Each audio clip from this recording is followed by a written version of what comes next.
Okay, എല്ലാവരെയും ഈ ഒരു സെഷനിലോട്ട് എന്ത് ചെയ്യാണ്, വെൽക്കം ചെയ്യാണ് കേട്ടോ. ഓക്കെ, നമ്മൾ ഇന്ന് ഡിസ്കസ് ചെയ്യുന്നതെന്ന് പറയുന്നത് നമ്മുടെ FSSI എക്സാമിൽ, FSSIയുടെ CFO എക്സാമിൽ, സെൻട്രൽ ഫുഡ് സേഫ്റ്റി ഓഫീസർ എക്സാമിൽ ഏറ്റവും ഇമ്പോർട്ടൻ്റ് ആയിട്ടുള്ള അല്ലെങ്കിൽ കൂടുതൽ ഇമ്പോർട്ടൻ്റ് ആയിട്ടുള്ള ഒരു ടോപ്പിക് ആയിട്ടുള്ള FSSAI എന്ന് പറയുന്ന ഒരു ടോപ്പിക്കാണ് നമ്മൾ ഇന്ന് നോക്കുന്നത് കേട്ടോ. FSSAI എന്ന് പറയുന്ന നമ്മുടെ ഒരു ടോപ്പിക്, അതായത് നമ്മുടെ ഇൻട്രൊഡക്ഷൻ എന്ന് പറയാം അല്ലേ. ഇൻട്രൊഡക്ഷൻ എന്നുള്ള രീതിയിൽ ഏറ്റവും ഇമ്പോർട്ടൻ്റ് ആയിട്ടുള്ള ഒന്നാണ് ഇത് നമുക്ക് FSSAI എന്ന് പറയുന്ന ടോപ്പിക്. ഇതിൽ എന്ത് ചെയ്യുന്നുണ്ട്, കുറേ ടേംസ്, കുറേ ഇയേഴ്സ്, അല്ലെങ്കിൽ നമുക്ക് ഓർത്ത് വെക്കേണ്ട, നമ്മുടെ എക്സാമിന് ഏറ്റവും ഇമ്പോർട്ടൻ്റ് ആയിട്ട് ഓർത്ത് വെക്കേണ്ട കുറേ കാര്യങ്ങൾ എന്ത് ചെയ്യുന്നുണ്ട് ഈ ഒരു ടോപ്പിക്കിൽ നമ്മൾ ഡിസ്കസ് ചെയ്യുന്നതാണ് കേട്ടോ. ഇതും ഇത് കഴിഞ്ഞ് വരുന്ന ക്ലാസ്സസിൽ നമ്മൾ എന്ത് ചെയ്യുന്നതാണ്. അതുപോലെ ഏറ്റവും ഇമ്പോർട്ടൻ്റ് ആയിട്ടുള്ള കാര്യങ്ങൾ എക്സാം ഓറിയന്റഡ് വ്യൂവിൽ നമ്മൾ നോക്കുന്നതാണ്. ഓക്കെ, അപ്പം നമുക്ക് എന്ത് ചെയ്യാം, നമ്മുടെ ക്ലാസ്സസ് സ്റ്റാർട്ട് ചെയ്യാം. അതിൽ ഫസ്റ്റ് നമ്മൾ ഡിസ്കസ് ചെയ്യാന്ന് പറയുന്നത് നമുക്ക് കുറച്ച് ടെർമിനോളജീസ് ഉണ്ട്, ആ ഒരു കാര്യങ്ങളായിരിക്കും ഡിസ്കസ് ചെയ്യുന്നത് കേട്ടോ. ഓക്കെ ഓക്കെ അപ്പൊ നമ്മൾ ഫസ്റ്റ് ഡിസ്കസ് ചെയ്യാൻ പോകുന്നത് ഒരു 3 ടേംസ് ആണ്. 3 ടേംസ് ആണ് നമുക്ക് പറയാൻ പറ്റും. നമുക്ക് എന്ത് ചെയ്യുന്നുണ്ട്, വരുന്ന കുറച്ച് കാര്യങ്ങളാണ് നമ്മൾ ഡിസ്കസ് ചെയ്യുന്നത് കേട്ടോ. ഓക്കെ, അതില് 3 ടേംസ് എന്ന് പറയുന്നത് ആക്ട്, റൂള്, റെഗുലേഷൻ. നിങ്ങൾ കേട്ടിട്ടുണ്ടാവും അല്ലെ, FSSAI act, FSSAI rule, FSSAI regulation എന്നുള്ള രീതിയിലൊക്കെ പല പല ടേംസ് നിങ്ങൾ കേട്ടിട്ടുണ്ടാവും. അപ്പൊ നമുക്ക് എന്ത് ചെയ്യുന്നുണ്ട്, ഇതൊക്കെ FSSAIയുടെ സ്റ്റേജുകളാണ് എന്നുള്ള രീതിയിൽ പറയാം. ഒരു ബേസിക് ആയിട്ട് നമുക്ക് പറയുകയാണെങ്കിൽ സ്റ്റേജുകളാണെന്ന് പറയാൻ പറ്റും. അപ്പം ആക്ട് എന്ന് പറയുന്ന ടേം എന്താണെന്ന് വെച്ചാൽ, ഈ ഒരു ആക്ട് എന്ന് പറയുന്ന ടേം എന്താണെന്ന് ചോദിച്ചാൽ, ബേസിക്കലി നമ്മൾ ഒരു ഗവൺമെന്റ് ഒരു ലോ പാസ്സാക്കാണ്. ക്ലിയർ ആയിട്ടുണ്ടോ? ഒരു ലോ എന്ത് ചെയ്യാണ്, ഗവൺമെന്റിൽ വന്നിട്ട് പാസ്സാക്കുന്നതാണ് അല്ലെ. നമുക്ക് എന്തെങ്കിലും ഒരു ലോ ഒക്കെ ഉണ്ടെങ്കിൽ നമ്മുടെ അസംബ്ലിയിൽ അല്ലെങ്കിൽ നമ്മുടെ ലെജിസ്ലേഷൻ ബോഡീസ്, പാർലമെന്റിലോ കോൺഗ്രസിലോ ഒക്കെ വന്നിട്ട് അത് പാസ്സാവണം അല്ലെ. അങ്ങനെ വരുന്ന അല്ലെങ്കിൽ ആ ഒരു പാസ്സായിട്ടുള്ള ലോനെയാണ് നമ്മൾ ബേസിക്കലി എന്ത് ചെയ്യുന്നത്, ആക്ട് എന്നുള്ള രീതി പറയുന്നത്. അതായത് എന്താണ്, law passed by the legislative body, അതാണ് എന്ത് വരുന്നത് നമുക്ക് ആക്ട്. നിങ്ങൾക്ക് എന്ത് ചെയ്യും, നമ്മൾ ഇത് ഡിസ്കസ് ചെയ്ത് പോകുമ്പോൾ, ബാക്കി വരുന്ന സ്ലൈഡ്സിലൊക്കെ നമ്മൾ ഡിസ്കസ് ചെയ്ത് പോകുമ്പോൾ ഇത് ഭയങ്കര ഒരു ഇമ്പോർട്ടൻ്റ് ആയിട്ടുള്ള ഒരു ഇൻഫർമേഷൻ തന്നെയായിരിക്കും കേട്ടോ. രണ്ടാമത്തത് വരുന്ന ആളാണ് ഇത് നമ്മുടെ റൂൾ എന്ന് പറയുന്നത്. അപ്പൊ ഒന്നാമത്തെ പറഞ്ഞു, രണ്ടാമത്തതാണ് എന്ത് വരുന്നത്, നമ്മളിവിടെ പറയുന്നത് റൂൾ എന്നുള്ളത്. റൂൾ എന്ന് ബേസിക്കലി പറയുന്നത് എന്താണ്, നമുക്ക് ഗൈഡ് ലൈൻസ് ആണ്. നമ്മളിപ്പം ആക്ട് പാസ് ചെയ്തെന്ന് പറഞ്ഞില്ലേ, ആ ഒരു ആക്ട് പാസ് ചെയ്ത അതോറിറ്റി ഉണ്ട്. ഓക്കെ ആയിട്ടുണ്ടോ, ആക്ട് പാസ് ചെയ്ത അതോറിറ്റി ഉണ്ട് അല്ലെ. അവര് പുറപ്പെടുവിക്കുന്ന അല്ലെങ്കിൽ അവര് തീരുമാനിക്കുന്ന കുറെ സ്പെസിഫിക് ഡയറക്റ്റീവ്സും ഗൈഡ് ലൈൻസും ഉണ്ട്. എങ്ങനെയാണ് ഫോളോ ചെയ്യേണ്ടത്, എങ്ങനെയാണ് ഇത് മുന്നോട്ട് പോകേണ്ടത് എന്നുള്ള കാര്യങ്ങളൊക്കെ വരുന്ന ഒരു സെറ്റ് ഓഫ് നമുക്ക് എന്താ പറയാം, റൂൾസ് എന്നുള്ളത് ഉണ്ടാവും അല്ലെ. അതാണ് ബേസിക്കലി നമ്മുടെ റൂൾസ് എന്ന് പറയുന്ന ടെർമിനോളജിയിൽ വരുന്നത്. ഇനി മൂന്നാമത്തെ ആളാണ് ഇത് നമ്മുടെ റെഗുലേഷൻസ് എന്ന് പറയുന്നത്. ബേസിക്കലി നമുക്ക് റെഗുലേഷൻസ് എന്ന് പറഞ്ഞാൽ എന്താണ്, നമ്മുടെ റൂൾസിന് സിമിലർ ആയിട്ടുള്ള ഒരാളാണ്.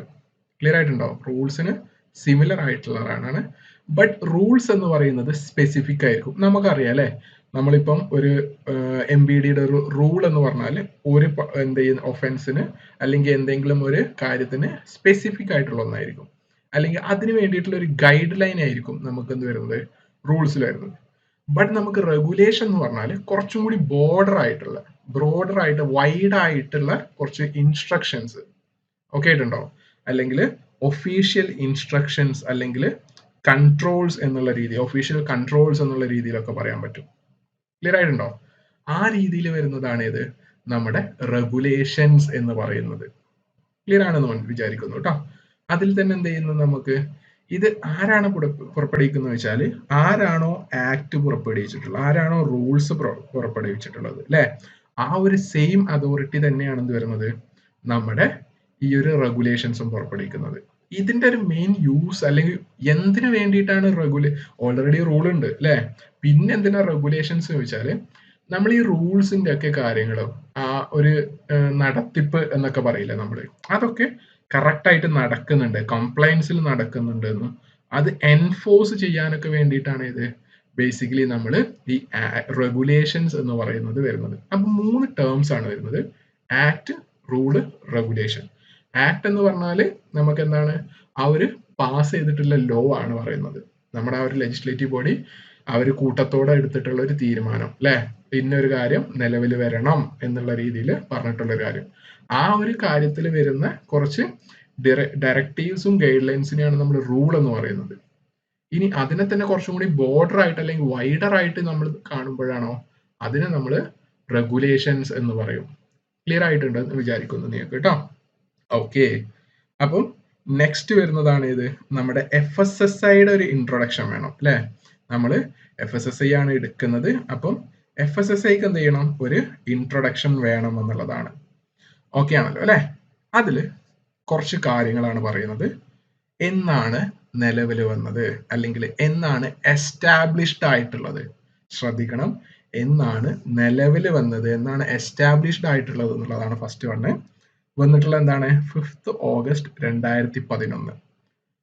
ഓഗസ്റ്റ് 5-ാം തീയതി 2011 എന്ത് വരുന്നത്, നിലവിൽ വന്നിട്ടുള്ളത്, എസ്റ്റാബ്ലിഷ്ഡ് ആയിട്ടുള്ളത്. ഇനി ഏത് ആക്ടിന്റെ കീഴിലാണ് ഇത് FSSAI വന്നിട്ടുള്ളത് എന്ന് ചോദിച്ചാൽ, ഏതെങ്കിലും food safety and standard authority of ഇന്ത്യയുടെ ആ ഒരു റൂൾസ് ആൻഡ് റെഗുലേഷൻസ് എന്നാണ് വന്നിട്ടുള്ളത് ചോദിച്ചാൽ, അല്ലെങ്കിൽ ഏത് ആക്ടിന്റെ കീഴിലാണ് വന്നിട്ടുള്ളത് ചോദിച്ചാൽ, food safety and standard act 2006 2006 ഈ ഒരു ആക്ട് ഫോം ചെയ്തിട്ടുള്ളത്. ക്ലിയർ ആണല്ലോ അല്ലെ. ഇവര് ministry of health and family വെൽഫെയറിന്റെ കീഴിൽ വരുന്ന ഒരു റൂളാണ്. Ministry of health and family വെൽഫെയറിന്റെ കീഴിൽ വരുന്ന ഒരു ലോയിൽ വരുന്ന ഒരു റൂൾസ് ആൻഡ് റെഗുലേഷൻസ് ആണ് ഇവര് FSSAI അല്ലെങ്കിൽ food safety and standard authority of India എന്നുള്ള രീതിയിൽ പറയുന്നത്. ക്ലിയർ ആണല്ലോ അല്ലെ. ഇവരുടെ ഹെഡ് ക്വാർട്ടേഴ്സ് എന്ന് പറയുന്നത് ന്യൂഡൽഹി ആണ് കേട്ടോ. ഹെഡ് ക്വാർട്ടേഴ്സ് എന്ന് പറയുന്നത് എന്താണ്, ന്യൂഡൽഹിയിലാണ് ഹെഡ് ക്വാർട്ടേഴ്സ് വരുന്നത്. ഓക്കെ, നിങ്ങൾക്ക് ഇത് മനസ്സിലായിട്ടുണ്ടെന്ന് വിചാരിക്കുന്നു കേട്ടോ. ഇതിൽ നിങ്ങൾക്ക് ഈ ഒരു സ്ലൈഡിൽ നമുക്ക് എന്ത് ചെയ്യുന്നുണ്ട്, 4 ആൻസേഴ്സ് ആണ് വരുന്നത് കേട്ടോ. 4 ക്വസ്റ്റ്യൻ ആൻസേഴ്സാ.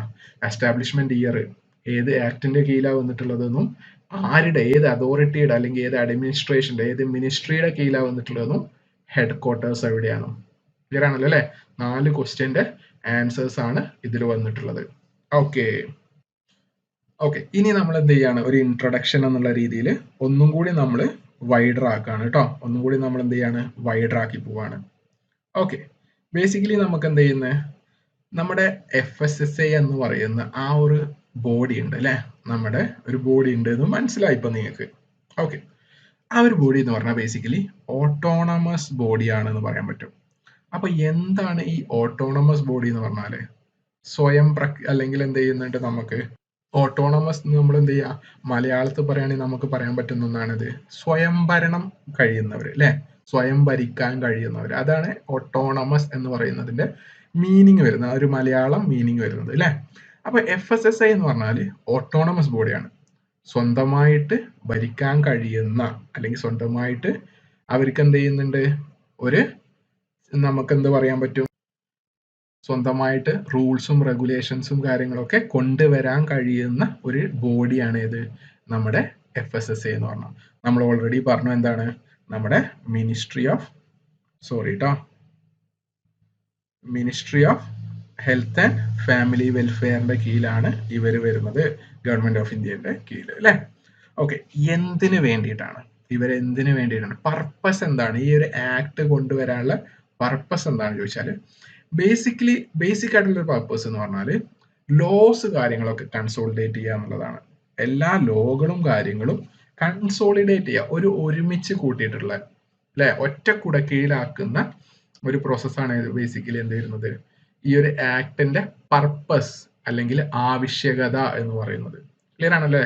എന്ത് ലോസിന്റെ കൺസോളിഡേഷൻ ആണ് ഇവിടെ ചെയ്തിട്ടുള്ളത് വെച്ചാൽ, ഒരു ഫുഡ് പ്രോഡക്റ്റിന്റെ മാനുഫാക്ചറിങ്ങില്, സ്റ്റോറേജില്, ഡിസ്ട്രിബ്യൂഷനില്, സെയിൽസില്, ഇമ്പോർട്ടിലൊക്കെ എന്ത് ചെയ്യുക, നമ്മളൊരു ഇന്ത്യയിൽ നടക്കുന്ന ഫുഡ് മാനുഫാക്ചറിങ്ങില്, food storage, food distribution, food sale, food import, ഇതിലൊക്കെ എന്ത് ചെയ്യുക, ലോസ് പല ലോസ് ഉണ്ടാവും അല്ലെ.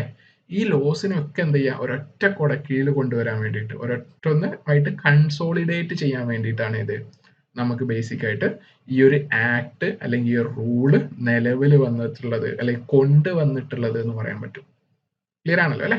ഇവര് ബേസിക്കലി എന്താണ്, ഇവരുടെ ഒരു ഒബ്ജക്റ്റീവ് എന്ന് പറയുന്നത് ഇവരെന്തിനു വേണ്ടിയിട്ടാണെന്ന് ചോദിച്ചാൽ ഇവര് നമുക്ക് എന്ത് ചെയ്യും സയൻസ് ബേസ്ഡ് സ്റ്റാൻഡേർഡ്സ് ഉണ്ടാക്കും. എങ്ങനെ? ഫുഡിനെ പറ്റിയിട്ടുള്ള സയൻസ് ബേസ്ഡ് സ്റ്റാൻഡേർഡ്സ് കൊണ്ടുവരിക. അതാണ് എന്ത് വരുന്നത് ഇവരുടെ ബേസിക് ഒബ്ജക്റ്റീവ് എന്ന് പറയുന്നത്. ഇങ്ങനെ കൊണ്ടുവന്നുകൊണ്ട് എന്താ ഗുണം എന്ന് പറയുന്നത് നമുക്ക് സേഫ് ആയിട്ടുള്ള ഹോൾസം ആയിട്ടുള്ള ഫുഡ് അവൈലബിൾ ആക്കുക. നമ്മുടെ ഒരു ഹ്യൂമൻ കൺസെപ്ഷന് വേണ്ടിയിട്ട് എന്ത് ചെയ്യുക സേഫ് ആയിട്ടുള്ള ഹോൾസം ആയിട്ടുള്ള ഫുഡ് എന്ത് ചെയ്യുക അവൈലബിൾ ആക്കി തരിക. നമ്മുടെ മാർക്കറ്റിൽ വരുന്ന ഫുഡ് പ്രോഡക്റ്റ് എന്ത് ചെയ്യുക സേഫ് ആണ്, നമ്മൾ കഴിച്ചു കഴിഞ്ഞാൽ നമുക്ക് പ്രശ്നമൊന്നും ഉണ്ടാവില്ല എന്ന് ഉറപ്പുവരുത്തുന്ന കുറെ കാര്യങ്ങൾ കൊണ്ടുവന്നിട്ടുള്ള അല്ലെങ്കിൽ അത് ഉറപ്പുവരുത്തുന്ന ഒരു ബോഡിയാണ് ഏത് ഗവൺമെന്റ് ബോഡിയാണ് FSSAI എന്നുള്ള രീതിയിൽ പറയാൻ പറ്റും നമുക്ക്. എന്താണെന്ന് മനസ്സിലായിട്ടുണ്ടെന്ന് വിചാരിക്കുന്നു കേട്ടോ. അതിലെന്ത് ചെയ്യുന്നുണ്ട് ഇവർക്ക് കുറെ ഇൻസിഡൻഷ്യൽ ആയിട്ടുള്ള ഒബ്ജക്റ്റീവ്സും കാര്യങ്ങളൊക്കെ കവർ ചെയ്യുന്ന കുറെ കണക്റ്റഡ് ആയിട്ടുള്ള കാര്യങ്ങളൊക്കെ കവർ ചെയ്യുന്ന ഒന്നാണ് ഇത് നമ്മുടെ FSSAI അല്ലെങ്കിൽ food safety and standard authority of India എന്ന് പറയുന്ന ആ ഒരു ബോഡി എന്ന് നമുക്ക് പറയാൻ പറ്റും. ഐഡിയ മനസ്സിലായിട്ടുണ്ടല്ലോ അല്ലെ? എന്താന്ന് മനസ്സിലായിട്ടുണ്ടെന്ന് വിചാരിക്കുന്നു. ഓക്കെ, അപ്പൊ ഇനി നമുക്ക് നെക്സ്റ്റ് സ്ലൈഡിലോട്ട് പോവാണ് കേട്ടോ. കുറച്ചും കൂടി ഒരു ഇൻട്രൊഡക്ഷൻ എന്നുള്ള രീതിയിൽ നമ്മൾ നെക്സ്റ്റ് സ്ലൈഡിലോട്ട് പോവാണ്.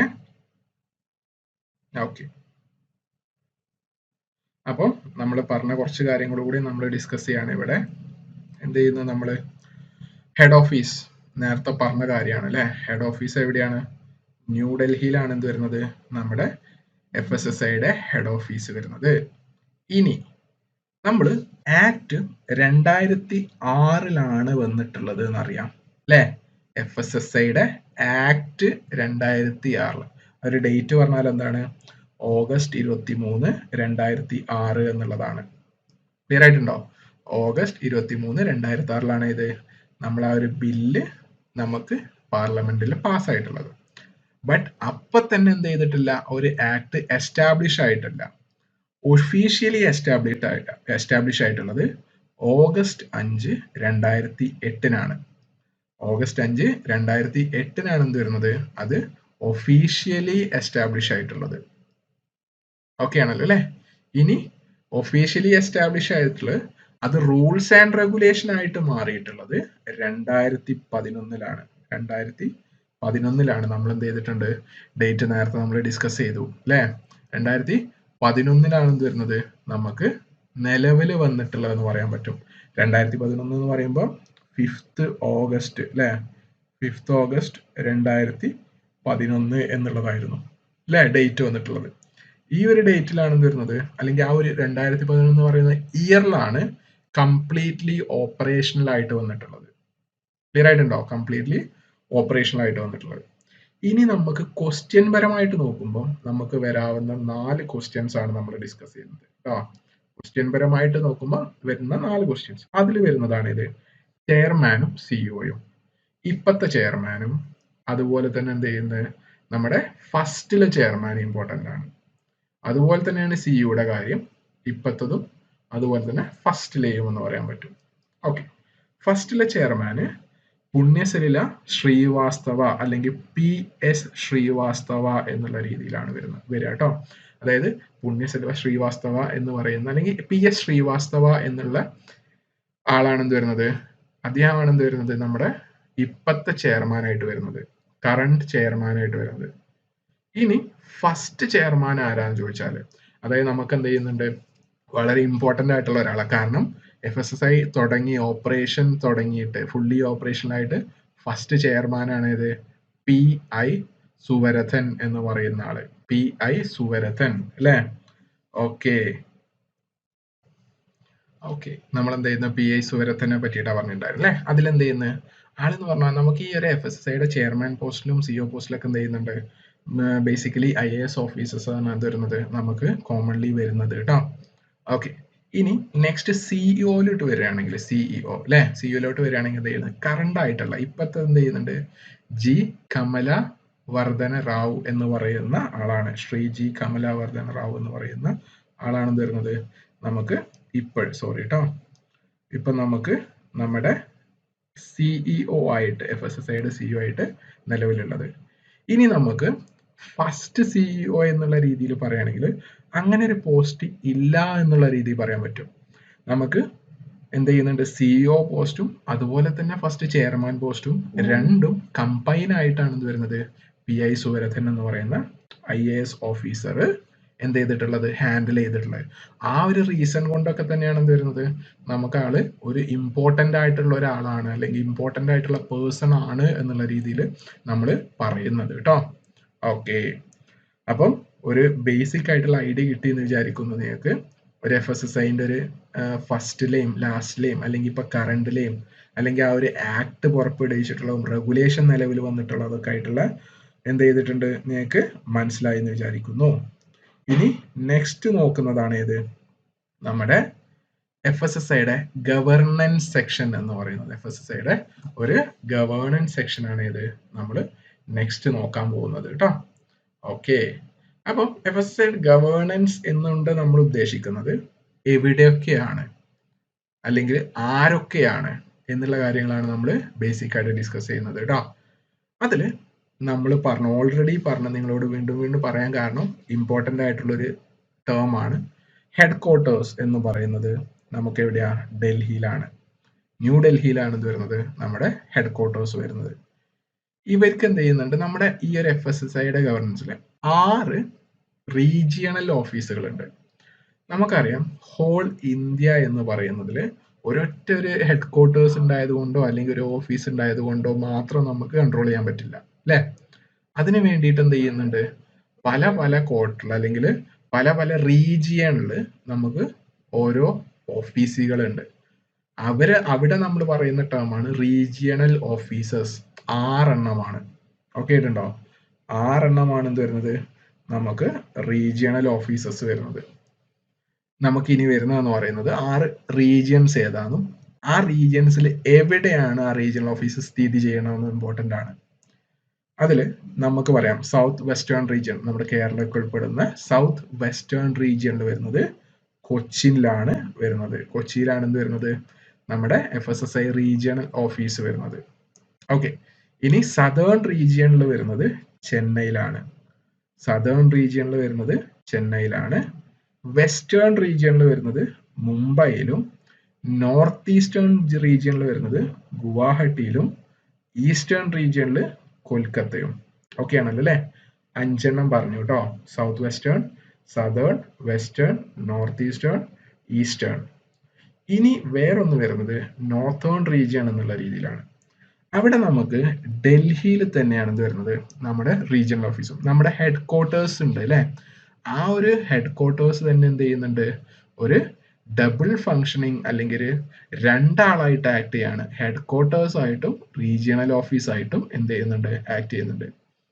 അതുപോലെ തന്നെ എന്ത് ചെയ്യുന്നുണ്ട്, സബ്സിഡറി ആയിട്ട് ചണ്ഡീഗറിലും ലക്നൌവിലും എന്ത് ചെയ്യുന്നുണ്ട്, ഓഫീസുകൾ ഉണ്ട് എന്ന് നമുക്ക് പറയാൻ പറ്റും.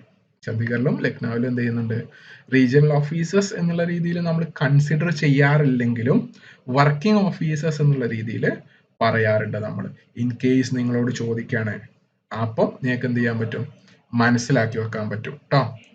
ഇനി ഇപ്പൊ എവിടൊക്കെയാണ് ഉള്ളത് എന്ന് നിങ്ങൾക്ക് മനസ്സിലായിട്ടുണ്ടോ.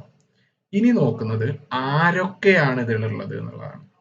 ക്ലിയർ ആയിട്ടുണ്ടോ, ആരൊക്കെയാണ് ഇതിൽ ഉള്ളത് എന്നുള്ളതാണ്. 2 ആളെ നമ്മൾ ഓൾറെഡി പറഞ്ഞു, ഒരു ചെയർമാനും ഉണ്ടാവും ഒരു സിഇഒയും ഉണ്ടാവും. ഇവരെ കൂടാണ്ട് ഒരു 22 മെമ്പർ അതോറിറ്റി ഉണ്ടാവും. 22 മെമ്പേഴ്സ് അടങ്ങുന്ന ഒരു അതോറിറ്റിയും കൂടി ഉണ്ടാവും. അപ്പം ടോട്ടൽ 24 മെമ്പേഴ്സ് ഉണ്ടാവും എന്ന് പറയാൻ പറ്റും. 24 മെമ്പേഴ്സ് എന്ത് ചെയ്യും, നമ്മുടെ ടോട്ടൽ ഗവേണൻസ് FSSAI ഗവേണൻസിൽ ഉണ്ട് എന്നുള്ളത് നമുക്ക് പറയാൻ പറ്റും എന്നുള്ളതാണ്. ക്ലിയർ ആണല്ലോ അല്ലെ. ഇനി നെക്സ്റ്റ് നോക്കുന്നത് ആരൊക്കെയാണ് ആ ഒരു 22 അംഗ കമ്മിറ്റി. 2 ആളെ നിങ്ങൾക്ക് കിട്ടില്ല, ചെയർപേഴ്സൺ ഉണ്ടാവും, സിഇഒ ഉണ്ടാവും. അത് കൂടാണ്ട് ഒരു കുറച്ച് ആൾക്കാരുണ്ട് എന്നുള്ളതാണ് പറഞ്ഞിട്ടുള്ളത്. ഓക്കെ, അപ്പം അത് ആരൊക്കെയെന്ന് ചോദിച്ചു കഴിഞ്ഞാല് ഫസ്റ്റ് വൺ ചെയർപേഴ്സണിനെ പറ്റിയും സിഇഒനെ പറ്റിയും ഒരു ചെറിയൊരു ഡിസ്ക്രിപ്ഷൻ തരാം. എന്നിട്ട് നമുക്ക് ആ ഒരു 22 അംഗ കമ്മിറ്റിക്ക് പോകാം കേട്ടോ. ബേസിക്കലി ചെയർപേഴ്സൺ എന്ന് പറയുന്നത് നമ്മുടെ സെൻട്രൽ ഗവൺമെന്റ് അപ്പോയിന്റ് ചെയ്യുന്ന ആളാണ്. എങ്ങനെ, സെൻട്രൽ ഗവൺമെന്റ് അപ്പോയിന്റ് ചെയ്യുന്ന ആളായിരിക്കും നമ്മുടെ ചെയർപേഴ്സൺ എന്ന് പറയുന്നത്. ക്ലിയർ ആണല്ലോ അല്ലെ? ബേസിക്കലി എന്ത് ചെയ്യുന്നുണ്ട്, ഒരു സീനിയർ ഒഫീഷ്യൽ ആയിരിക്കും, അതായത് IAS ഓഫീസേഴ്സോ ഒരു സെക്രട്ടറി റാങ്കിലോ അല്ലെങ്കിൽ അതിൽ അബവ് ആയിട്ടുള്ളവരൊക്കെയാണ് വരുന്നത് ബേസിക്കലി നമ്മുടെ ഈ ഒരു ചെയർപേഴ്സണിലോട്ട് വരാറുള്ളത്. ഓക്കെ ആണല്ലോ അല്ലെ? ബേസിക്കലി എന്ത് ചെയ്യുന്നുണ്ടാവും, അവർക്ക് ഒരു ഫുഡ് സേഫ്റ്റി അല്ലെങ്കിൽ റിലേറ്റഡ് ഫീൽഡിലൊക്കെ ഒരു എക്സ്പേർട്ടീസ് ആയിട്ടുള്ള ആളായിരിക്കും കൂടുതലും ചെയർപേഴ്സണിലോട്ട് വരുന്നത്, ആ ഒരു സ്ഥാനത്തിലോട്ട് വരുന്നത് നമുക്ക് പറയാൻ പറ്റും. ക്ലിയർ ആണല്ലോ അല്ലെ? എന്നാൽ മാത്രമേ എന്ത് ചെയ്യുള്ളൂ, അവർക്ക് വർക്ക് ചെയ്യാനുള്ള ഒരു പൊട്ടൻഷ്യൽ ഉണ്ടാവുള്ളൂ അല്ലെ? അതുകൊണ്ടാണ് എന്ത് വരുന്നത്, ഫുഡ് സേഫ്റ്റി അല്ലെങ്കിൽ റിലേറ്റഡ് ഫീൽഡുമായിട്ട് ബന്ധപ്പെട്ടിട്ടുള്ള ഒരു ഓഫീസേഴ്സിനെ കൂടുതലും നിയമിക്കുന്നത് എന്ന് പറയാൻ പറ്റും. ഇനി ഇവരെ എത്ര കാലത്തിനാണ്, എപ്പോഴും ഇവർക്ക് തുടരാനൊന്നും പറ്റില്ല. ബേസിക്കലി അവരെ അപ്പോയിന്റ് ചെയ്യുന്നത് 3 കൊല്ലത്തിനാണ്. 3 ഇയർ ടെനറിലാണ് എന്ത് വരുന്നത്, ഇവരെ അപ്പോയിന്റ് ചെയ്യുന്നതെന്ന് പറയാൻ പറ്റും. ക്ലിയർ ആണല്ലോ അല്ലെ? എന്നിട്ട് ഇങ്ങനെ അപ്പോയിന്റ് ചെയ്ത് കഴിഞ്ഞതിന് ശേഷം അവരെ ഒരു എന്ത് ചെയ്യാണ്, നല്ലൊരു ഗവേണൻസ് ആയിരുന്നു അല്ലെങ്കിൽ നല്ലൊരു രീതിയിലാണ് അവര് നോക്കിയിട്ടുള്ളത് എന്നുണ്ടെങ്കിൽ, ഇമ്പ്രൂവ്മെന്റ് ഉണ്ടായിട്ടുണ്ട് എന്നുണ്ടെങ്കിൽ ഒരു 3 ഇയറും കൂടി എന്ത് ചെയ്യും, എക്സ്പാൻഡ് ചെയ്ത് കൊടുക്കും. ഓക്കെ ആണല്ലോ അല്ലെ? ഒരു 3 ഇയർ കൂടെ എക്സ്പാൻഡ് ചെയ്ത് കൊടുക്കുന്നത്. എത്ര നമുക്കിവിടെ ഏജ് ലിമിറ്റ് വരുന്നുണ്ട്, അപ് ടു 65 ഇയേഴ്സ് എന്നുള്ളതാണ്. ഓക്കെ ആണല്ലോ അല്ലെ? ഏജ് ലിമിറ്റ് എന്ന് പറയുന്നത് ഓർത്ത് വെക്കണം, 65 65 വയസ്സ് വരെയാണ്. അതിപ്പോ 3 കൊല്ലത്തിന് എന്ത് ചെയ്തു, അവര് ഭരിക്കുമ്പോൾ അല്ലെങ്കിൽ അവര് ആ ഒരു പോസ്റ്റിൽ നിൽക്കുമ്പോൾ രണ്ടാമത്തെ കൊല്ലം 65 ആയാല് അവിടെ ആളുടെ ടെനർ കഴിഞ്ഞു. ക്ലിയർ ആയിട്ടുണ്ടോ? മാക്സിമം 65 എന്നുള്ളതാണ് എന്ത് വരുന്നത്, ഏജ് ലിമിറ്റ് വരുന്നത് ചെയർപേഴ്സണത്. അതുപോലെ തന്നെയാണ് നമുക്ക് സിഇഒടൊന്നും വരുന്നത് കേട്ടോ. സിഇഒ എന്താണ്, ബേസിക്കലി സെൻട്രൽ ഗവൺമെന്റ് തന്നെയാണ് അപ്പോയിന്റ് ചെയ്യുക. സിഇഒമാരെയും സെൻട്രൽ ഗവൺമെന്റ് തന്നെയാണ് അപ്പോയിന്റ് ചെയ്യുക. അതിലെന്ത് ചെയ്യുന്നു, ഏതെങ്കിലും ഒരു എക്സ് ഒഫീഷ്യോ മെമ്പേഴ്സ് ആയിരിക്കും, കോമൺലി വരുന്നത് അല്ലെ? ഇയാളായിരിക്കും എന്ത് വരുന്നത്, ആ ഒരു FSSAയുടെ ഡേ ടു ഡേ ഓപ്പറേഷൻസിനൊക്കെ, ആ ഒരു ഡേ ടു ഡേ ഓപ്പറേഷൻസിനെല്ലാം ഇയാളായിരിക്കും എന്ത് വരുന്നത്, ഹെഡ് അല്ലെങ്കിൽ റെസ്പോൺസിബിലിറ്റി ഉള്ള ആള്, ആ ഒരു പേഴ്സൺ എന്ന് പറയുന്നത്. ക്ലിയർ ആയിട്ടുണ്ടോ? റെസ്പോൺസിബിൾ ആയിട്ടുള്ള പേഴ്സൺ CEO ആയിരിക്കും എന്നുള്ളതാണ്. മനസ്സിലായിട്ടുണ്ട് നോക്കുന്നു കേട്ടോ നിങ്ങൾക്ക്. ഓക്കെ, ഇനി നമുക്ക് എന്ത് ചെയ്യാം, ഫസ്റ്റിലെ 22 അംഗത്തിലെ കുറച്ച് ആൾക്കാരെ പരിചയപ്പെടാം കേട്ടോ. ഓക്കെ, 7 ആൾക്കാർ എക്സ് ഒഫീഷ്യോ മെമ്പേഴ്സ് ആയിട്ടുള്ള 7 ആൾക്കാർ, അവരാണ് നമ്മൾ ആദ്യം ഡിസ്കസ് ചെയ്യാൻ പോകുന്നത്. ഓക്കെ, ഈ 7 ആൾക്കാരും പല പല മിനിസ്ട്രീസിനും പല പല ഡിപ്പാർട്ട്മെന്റ്സിലെയും ആൾക്കാർ റെപ്രസെന്റേറ്റീവ് ആയിരിക്കും എന്ന് പറയാൻ പറ്റും. ക്ലിയർ ആയിട്ടുണ്ടോ? മിനിസ്ട്രീസിന്റെയും ഡിപ്പാർട്ട്മെന്റ്സിന്റെയും റെപ്രസെന്റേറ്റീവ് ആയിട്ടുള്ള 7 പേര്, 7 മെമ്പേഴ്സ് ആണ് എന്ത് വരുന്നത്, നമ്മുടെ എക്സ് ഒഫീഷ്യോ മെമ്പേഴ്സിൽ ഉൾപ്പെടുന്നതെന്ന് പറയാൻ പറ്റും നമുക്ക്. അതിൽ ആരൊക്കെ, ഏതൊക്കെ ഡിപ്പാർട്ട്മെന്റ്സ് എന്നാണ് വരുന്നത്, ഏതൊക്കെ മിനിസ്ട്രീസ് എന്നാണ് വരുന്നത് വെച്ചാൽ, ഹെൽത്ത് ആൻഡ് ഫാമിലി വെൽഫെയർന്ന്, അഗ്രികൾച്ചർന്ന്, കൊമേഴ്സ്ന്ന്, consumer affair and food and public ഡിസ്ട്രിബ്യൂഷന്ന്, ഫുഡ് പ്രോസസ്സിംഗ് ഇൻഡസ്ട്രീസിന്ന്, ലോ ആൻഡ് ജസ്റ്റിസിന്ന്, MSME അല്ലെങ്കിൽ മൈക്രോ സ്മോൾ മീഡിയം എന്റർപ്രൈസിന്റെ മിനിസ്ട്രിയിൽ നിന്നും. ഈ 7 മിനിസ്ട്രീസ് അല്ലെങ്കിൽ ഈ 7 ഡിപ്പാർട്ട്മെന്റ്സ് എന്നാണ് നമ്മുടെ ആ ഒരു 7 representatives, ex officio members representatives വരുന്നത് എന്ന് പറയാൻ പറ്റും. 7 മിനിസ്ട്രീസ് ഓർത്ത് വെക്കണം. ഓക്കെ, അടുത്തത് എന്ന് പറയുന്നത് ബാക്കി 15 പേരുണ്ട് അല്ലെ? 7ഉം പിന്നെ 2ഉം ടോട്ടൽ എത്രയായി, 9 പേര് അല്ലെ? അത്ര ആൾക്കാരെ വന്നിട്ടുള്ളൂ. അതിൽ കഴിഞ്ഞിട്ട് എന്ത് ചെയ്യുന്നുണ്ട്, നമുക്ക് 15 പേര് എന്ത് ചെയ്യുന്നുണ്ട്, നമുക്ക് അപ്പോയിന്റഡ് മെമ്പേഴ്സ് ഉണ്ട്. പല പല സെക്ഷനിൽ അല്ലെങ്കിൽ പല പല സെക്ടേഴ്സിൽ വരുന്ന 15 അപ്പോയിന്റഡ് മെമ്പേഴ്സ് ഉണ്ട് എന്ന് പറയാൻ പറ്റും നമുക്ക്. ഐഡിയ കിട്ടിയോ? ഓക്കെ, അപ്പൊ ഈ 15 മെമ്പേഴ്സും കൂടിയിട്ടുള്ളതാണ് ഇത് നമ്മുടെ ആ ഒരു 24 അംഗ കമ്മിറ്റി അല്ലെങ്കിൽ 24 അംഗ ബോർഡ് എന്ന് പറയുന്നത് അല്ലെ?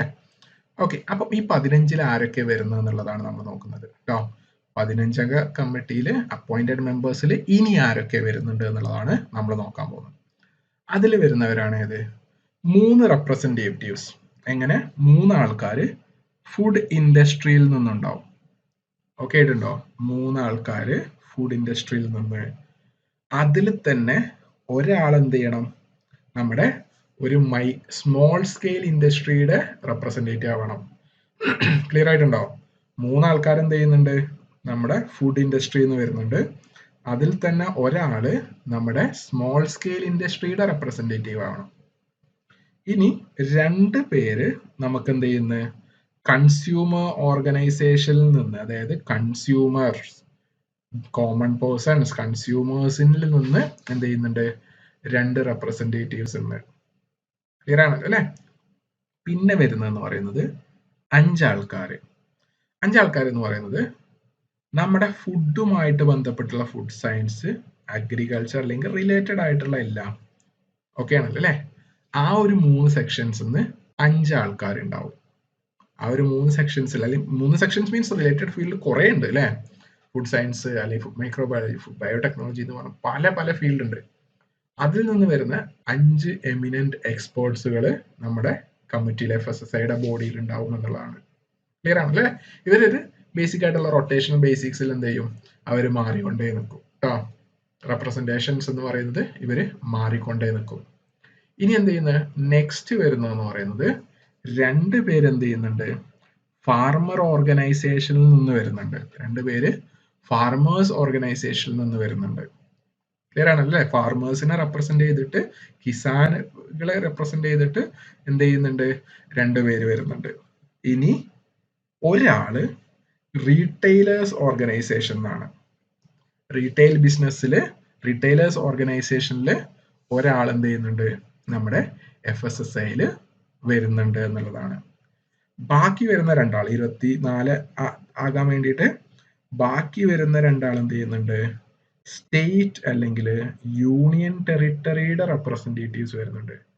സ്റ്റേറ്റിൻ്റെയോ അല്ലെങ്കിൽ യൂണിയൻ ടെറിട്ടറിയുടെ റെപ്രസെന്റേറ്റീവ്സോ എന്ത് ചെയ്യുന്നുണ്ട്, വരുന്നുണ്ട് എന്നുള്ളതാണ്. ക്ലിയർ ആണല്ലോ അല്ലെ? ഇവരും എന്ത് ചെയ്യുന്നുണ്ട്, ഒരു റൊട്ടേഷണൽ ബേസിസിലാണ് ഇവരും ആ ഒരു ബോർഡിൽ ഉള്ളത് എന്ന് നമുക്ക് പറയാൻ പറ്റും കേട്ടോ. എന്താന്ന് മനസ്സിലായിട്ടുണ്ടോ? അപ്പം ഈ ഒരു രീതിയിൽ എങ്ങനെ 2, 7, 15 2 പേര് എന്ന് പറയുന്നത് ചെയർമാനും സിഇഒയും അല്ലെ? പിന്നെ 7 പേര് എന്ന് പറയുന്നത് എക്സ് ഒഫീഷ്യോ മെമ്പേഴ്സ്, മിനിസ്ട്രിയുടെയും ഡിപ്പാർട്ട്മെന്റിന്റെയും നിന്ന് വരുന്ന എക്സ് ഒഫീഷ്യോ മെമ്പേഴ്സും 15 അപ്പോയിന്റഡ് മെമ്പേഴ്സും, പല പല സെക്ടേഴ്സിലുള്ള 15 അപ്പോയിന്റഡ് മെമ്പേഴ്സും. ഇവരൊക്കെ കൂടി ചേർന്നിട്ടുള്ളതാണ് ഇത് നമ്മുടെ FSSAയുടെ ബോർഡ് എന്ന് പറയുന്നത്. 24 അംഗ ബോർഡ് കമ്മിറ്റി എന്നുള്ള ഇതൊക്കെ നമ്മൾ പറയുന്നത് ഇതാണ്. ക്ലിയർ ആണല്ലോ അല്ലെ? ഓക്കെ. അപ്പം ഇനി നമ്മൾ ഡിസ്കസ് ചെയ്യാൻ പോകുന്നത് എന്താണ്, നമ്മളിപ്പോൾ എന്ത് ചെയ്തു, നമ്മുടെ ബേസിക് ആയിട്ടുള്ള ഗവേണൻസ് സെക്ഷൻ എന്ന് പറയുന്നത് തീർന്നു. ഗവേണൻസ് എന്ന് പറയുന്നത് ആരൊക്കെയാണ്, എവിടെയൊക്കെയാണ് എന്നുള്ള കാര്യങ്ങളൊക്കെ നമ്മൾ ഡീറ്റെയിൽ ചെയ്തു അല്ലെ? ഇനി നെക്സ്റ്റ് പോകുന്നതെന്ന് പറയുന്നത് ഒരു ഫ്രെയിം വർക്കിലോട്ടാണ്. Legal frameworks of FSSAI അല്ലെങ്കിൽ ഗവേണിങ്ങിന്റെ ലീഗൽ ഫ്രെയിം വർക്ക് എങ്ങനെയാണ് വന്നിട്ടുള്ളത് എന്നുള്ള ഒരു ചെറിയൊരു സെക്ഷൻ അല്ലെ, ഒരു ഗ്രാഫിക്കൽ ആയിട്ടുള്ള ഒരു റെപ്രസെന്റേഷൻ കാണിച്ചു തരാം കേട്ടോ. ഓക്കെ, ഇതാണ് നമുക്ക് ബേസിക് ആയിട്ടുള്ള ഒരു ലീഗൽ ഫ്രെയിം വർക്ക് എന്ന് പറയുന്നത്. FSSAIയുടെ ഒരു ലീഗൽ ഫ്രെയിം വർക്ക് എന്ന് നമുക്ക് പറയാൻ പറ്റുന്നത് ഇതാണ്. ബേസിക് ആയിട്ട് എന്ത് ചെയ്യുന്നത്, നമുക്ക് നമ്മളെ ഫുഡ് സേഫ്റ്റി ആക്ട് വന്നു 2006. ഓക്കെ ആണല്ലോ അല്ലെ? 2006 എന്ത് ചെയ്തു, ഫുഡ് സേഫ്റ്റി ആക്ട് നിലവിൽ വന്നു. ഓക്കെ ആയിട്ടുണ്ടോ? ഓക്കെ, അതില് എന്തൊക്കെയാണ് വന്നിട്ടുള്ളത് വെച്ചാല് ബേസിക് ആയിട്ട് ഉള്ള നമ്മുടെ FSSAIയുടെ സ്ട്രക്ചർ, അവർക്ക് എന്തൊക്കെ പവർ ഉണ്ട് എന്നുള്ളത്, അതുപോലെ തന്നെ എന്ത് ചെയ്ത് എന്താണ് അവരുടെ ഫങ്ഷൻ എന്നുള്ളതൊക്കെയാണ് ഇത് നമ്മുടെ FSSAI ആക്ടില് പറഞ്ഞിട്ടുള്ളത്. FSS ആക്ടില് പറഞ്ഞിട്ടുള്ളത് ഇത്രയും കാര്യങ്ങളാണ്, 3 എണ്ണം. FSSAIയുടെ സ്ട്രക്ചർ, FSSAIയുടെ പവറുകൾ എന്തൊക്കെയാണ്, FSSAIയുടെ ഫങ്ഷൻസ് എന്തൊക്കെയാണെന്നുള്ളത് അല്ലെ? ഇത്രയും കാര്യങ്ങളാണ് പറഞ്ഞിട്ടുണ്ടായിരുന്നത്. ബേസിക്കലി ആക്ട് എന്ത് ചെയ്യുന്നത്, നമ്മുടെ റെഗുലേഷൻസും അല്ലെങ്കിൽ എൻഫോഴ്സ് സ്റ്റാൻഡേർഡ്സ് ഒക്കെ ഒന്ന് ഉറപ്പുവരുത്താൻ, ഒരു അടിപൊളിയാക്കാൻ വേണ്ടിയിട്ട് കൊണ്ടുവന്നിട്ടുള്ള ഒന്നാണ് നമുക്ക് പറയാൻ പറ്റും. ക്ലിയർ അല്ലേ? ഓക്കെ, ഇനി നമുക്ക് എന്ത് ചെയ്യുന്നത്, food safety and standard rules വന്നു കഴിഞ്ഞിട്ട്, ആക്ട് കഴിഞ്ഞിട്ട് റൂളായി 2011. ഈ റൂളിൽ വന്നിട്ടുള്ളതെന്ന് പറയുന്നത് എന്താണ് ലൈസൻസിങ്, അല്ലെങ്കിൽ എങ്ങനെയാണ് അതിൻ്റെ ഒരു ബേസിക് കാര്യം, ഒരു പ്രൊസീജിയറൽ ആയിട്ടുള്ള ആസ്പെക്ട്സിൽ എങ്ങനെ നമുക്ക് ലൈസൻസ് എടുക്കാം, അഡ്ജങ്ഷൻ എങ്ങനെയൊക്കെയാണ് എന്നുള്ളത്, അഡ്ജങ്ഷൻ എങ്ങനെയൊക്കെയാണ് എന്നുള്ള കാര്യങ്ങൾ പറഞ്ഞു. ഇനി തെറ്റിച്ചു കഴിഞ്ഞാൽ പെനാൽറ്റീസ് എങ്ങനെയൊക്കെയാണ്, ശിക്ഷാ നിയമങ്ങൾ എങ്ങനെയൊക്കെയാണ് എന്നുള്ള കാര്യങ്ങൾ അല്ലെ, എങ്ങനെയൊക്കെയാണ് ഫൈന് വരിക, എന്താണ് സംഭവിക്കുക നമ്മൾ തെറ്റുണ്ടാക്കി കഴിഞ്ഞാൽ, തെറ്റ് വരുത്തി കഴിഞ്ഞാൽ എന്നുള്ള കാര്യങ്ങളൊക്കെ എന്ത് ചെയ്തു നമ്മൾ അവിടെ ഡിസ്കസ് ചെയ്യും. ഓക്കെ ആണല്ലോ അല്ലെ. അത് കഴിഞ്ഞിട്ട് എന്ത് ചെയ്തു, റെഗുലേഷൻ നിലവിൽ വന്നു. 2011 തന്നെ റൂൾസ് കഴിഞ്ഞിട്ട് റെഗുലേഷൻ ആയിട്ട് മാറി. അവിടെ എന്ത് ചെയ്തു, അവിടെയാണ് നമ്മുടെ ബേസിക് ഡീറ്റെയിൽഡ് ആയിട്ടുള്ള നമ്മുടെ ആക്ട് എന്ന് പറയുന്ന ഒരു കംപ്ലീറ്റ് ഒരു ബുക്ക് തന്നെ ഉണ്ട് അല്ലെ. റെഗുലേഷൻസ് എന്ന് പറയുന്ന ഒരു കംപ്ലീറ്റ് ബുക്ക് തന്നെ നിലവിൽ വന്നു. ഒരു FSO ആയിട്ടുള്ള ഒരാൾ ഫോളോ ചെയ്യേണ്ടത്, ഒരു FBO അതായത് ഫുഡ് ബിസിനസ് ഓപ്പറേറ്റർ എങ്ങനെയാണ് എന്ത് ചെയ്യേണ്ടത്, ആളുടെ ബിസിനസ് ഓപ്പറേറ്റ് ചെയ്യേണ്ടത് എന്നുള്ളത്, ഒരു കൺസ്യൂമർ എങ്ങനെയാണ് ആൾക്ക് വരുന്ന കംപ്ലൈൻറ്റ്സ്, ആൾക്ക് എന്തൊക്കെ ഉറപ്പുവരുത്തണം എന്നുള്ള കാര്യങ്ങളൊക്കെ എന്ത് ചെയ്തു ഈ റെഗുലേഷനിലാണ് നിർമ്മിക്കുന്നത്. അതായത് ഒരു ഡീറ്റെയിൽ ആയിട്ടുള്ള കാര്യമാണ് നമുക്ക് പറയാം. ഡീറ്റെയിൽഡ് സ്റ്റാൻഡേർഡ്സ് ആണ്, പിന്നെ മാറി അല്ലെ, സോറി കേട്ടോ. നമുക്ക് എന്ത് ചെയ്തു, ഒരു ഡീറ്റെയിൽഡ് ആയിട്ടുള്ള സ്റ്റാൻഡേർഡ്സ് ആൻഡ് ഗൈഡ് ലൈൻസ് ആണ് നിലവിൽ വന്നിട്ടുള്ളത് എന്ന് പറയാൻ പറ്റും. ലൈസൻസിങ്ങിനെ പറ്റി, ലാബലിങ്ങിനെ പറ്റി, ഫുഡ് പ്രൊഡക്റ്റ് സ്റ്റാൻഡേർഡ്സിനെ പറ്റിയൊക്കെ എന്ത് ചെയ്തു, ഒരു ഡീറ്റെയിൽഡ് ആയിട്ടുള്ള ഒരു ബൈബിൾ പോലെ അല്ലെങ്കിൽ ബുക്ക് പോലെ നിലവിൽ വന്നു. ഓക്കെ ആയിട്ടുണ്ടോ? Food safety and standard regulation 2011. ഇതാണ് ബേസിക് ആയിട്ടുള്ള 3 ലീഗൽ ഫ്രെയിം വർക്ക്സ് എന്ന് പറയാൻ പറ്റാം. ഐഡിയ കിട്ടിയെന്ന് വിചാരിക്കുന്നു കേട്ടോ. ഓക്കെ, ഇനി നമ്മൾ ഡിസ്കസ് ചെയ്യാൻ പോകുന്നത്, നമ്മൾ സ്റ്റാർട്ടിങ്ങിൽ പറഞ്ഞ കുറച്ച് കാര്യങ്ങളുണ്ട് അല്ലെ. സ്റ്റാർട്ടിങ്ങിൽ എന്ത് ചെയ്തു, നമ്മൾ പറഞ്ഞു കുറെ റൂൾസ് കൺസോളിഡേറ്റ് ചെയ്യാൻ വേണ്ടിയിട്ടാണ്. അപ്പം ആ ഒരു ടൈമിൽ എന്ത് ചെയ്തിട്ടുണ്ട്, കുറെ റൂൾസുകൾ ഒഴിവാക്കിയിട്ടുണ്ട്. ഓക്കെ ആയിട്ടുണ്ടോ? കുറെ റൂൾസ് എന്ത് ചെയ്തിട്ടുണ്ട്, ഒഴിവാക്കിയിട്ടുണ്ട്. അപ്പം ആ റൂൾസ് ഏതൊക്കെയാണെന്നും അതുപോലെ തന്നെ എന്ത് ചെയ്ത് ഒഴിവാക്കിയ റൂൾസ് കാര്യങ്ങൾ അത് എന്ത് ബേസിലാണ് അല്ലെങ്കിൽ എന്തിനെയായിരുന്നു അവര് മാനേജ് ചെയ്തിട്ടുള്ളതെന്നും അതുപോലെ തന്നെ എന്ത് ചെയ്തു ഇനി റൂൾസുകൾ കൊണ്ടുവന്നിട്ടുള്ളത് ഏതാണോ, ഈ ഒരു 2-3 കാര്യങ്ങളാണ് നമ്മൾ ഇനി ഡിസ്കസ് ചെയ്യാൻ പോകുന്നത് കേട്ടോ. ഇനി വരുന്ന സ്ലൈഡ്സിൽ നമ്മൾ ഡിസ്കസ് ചെയ്യാൻ പോകുന്നതെന്ന് പറയാൻ പറ്റും. ഓക്കെ, നമുക്കറിയാം നമ്മുടെ 21st സെഞ്ചുറിയിലാണ് FSSAI വന്നിട്ടുള്ളത്, നിലവിൽ വന്നിട്ടുള്ളതെന്ന് പറയാൻ പറ്റും. അപ്പൊ എന്ത് ചെയ്യുന്നുണ്ട്, ഇവിടെ കുറെ നമുക്ക് എന്ത് ചെയ്യുന്നുണ്ട്, ലോസും റെഗുലേഷൻസും ഉണ്ടായിരുന്നു, കുറെ റൂൾസ്. അതായത് ഓരോ കാര്യത്തിനെയും അഡ്രസ് ചെയ്യാൻ വേണ്ടിയിട്ട് ഓരോ സ്പെസിഫിക് ആയിട്ടുള്ള അല്ലെങ്കിൽ ഓരോ ഡിഫറെന്റ് ആയിട്ടുള്ള ലോസും റെഗുലേഷൻസും എന്ത് ചെയ്തിട്ടുണ്ടായിരുന്നു, നിലവിലുണ്ടായിരുന്നു എന്ന് നമുക്ക് പറയാൻ പറ്റും. ക്ലിയർ ആണല്ലോ അല്ലെ.